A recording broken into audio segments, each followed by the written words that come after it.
আসসালামু আলাইকুম। মায়ের হাতে রান্নায় আপনাদের স্বাগতম জানাচ্ছি। সুপ্রিয় দর্শক, আজকে আপনাদের জন্য মজাদার রেসিপি নিয়ে চলে আসলাম। আজকে আপনাদের জন্য নিয়ে এসেছি চিকেন লেমন গ্রাস। আসুন কীভাবে বানিয়েছি দেখিয়ে দিই।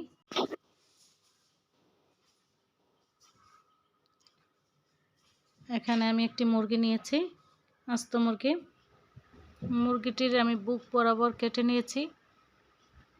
এখন মোটা অংশ কেটে দেব ছুরির মাধ্যমে। দেখেন আমি এখানে কিন্তু যেখানে যেখানে মোটা অংশ সেখানে সেখানে কেটে নিয়েছি।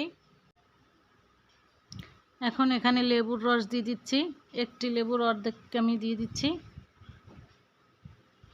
দিয়ে 10 মিনিটের জন্য রেখে দিয়েছি। আর এখানে লেমন গ্রাস নিয়েছি।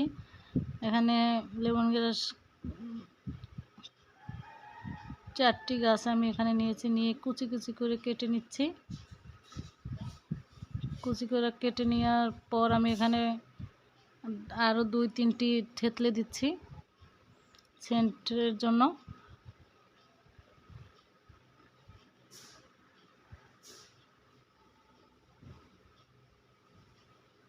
লেমন গ্রাস যেগুলো কুচি করে রেখেছি সেটা ব্লেন্ডারে দিয়ে দিচ্ছি।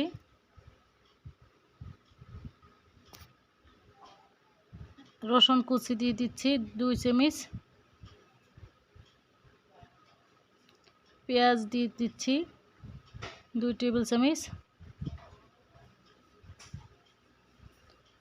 আদা বাটা দিয়ে দিচ্ছি 1 টেবিল চামচ। এখন আমি এটাকে ব্লেন্ড করব। এখানে মুরগিটা নিয়েছি, লবণ, হালকা লবণ দিয়েছি, গোলমরিচ দিয়ে দিচ্ছি 1 টেবিল চামচ, সয়া সস দিয়ে দিচ্ছি 2 টেবিল চামচ।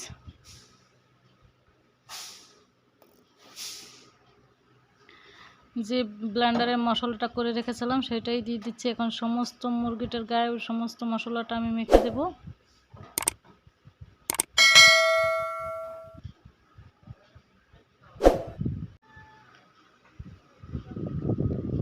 তেল দিয়ে দিচ্ছি 2 চামচ। তেল দিয়ে ভালোভাবে মেখে নিতে হবে, মুরগিটা সারা শরীরে মেখে নিতে হবে মশলার সাথে। আধা ঘন্টার জন্য এটা রেস্টে রাখবো। আধা ঘন্টা পর চুলায় তেল দিয়ে দিচ্ছি। তো মুরগিটা আস্তে করে তেলের উপর বসিয়ে দিলাম। লেমন গ্রাস দিয়ে দিচ্ছি ভেতরে, মুরগির নিচ থেকে দিয়ে দিচ্ছি।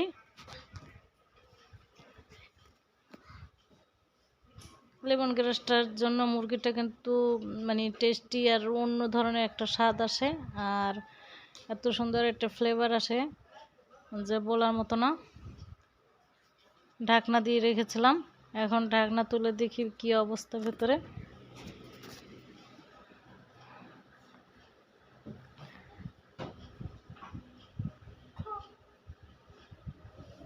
সুপ্রিয় দর্শক, আমার রেসিপি যদি আপনাদের ভালো লেগে থাকে অবশ্যই আমার চ্যানেলটাকে একটু সাবস্ক্রাইব করে দেবেন এবং লাইক এবং শেয়ার করে দেবেন। আর পাশে থাকা বেল বাটনটাকে অবশ্যই ক্লিক করে দেবেন।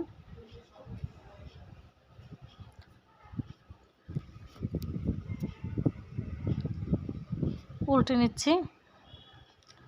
উল্টে নিয়ে সুন্দরভাবে এরকম করেই করে নেব। আমার লেমন গ্রাস চিকেন হয়ে গেছে। তারপর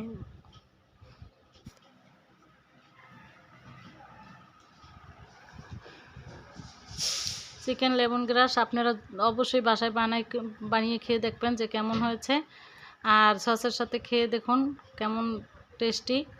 আজকে আপনাদের কাছ থেকে বিদায় জানাতে হবে। নতুন নতুন রেসিপি নিয়ে আবার আপনাদের মাঝে ফিরে আসব। আজকে এখানেই, আল্লাহ হাফেজ।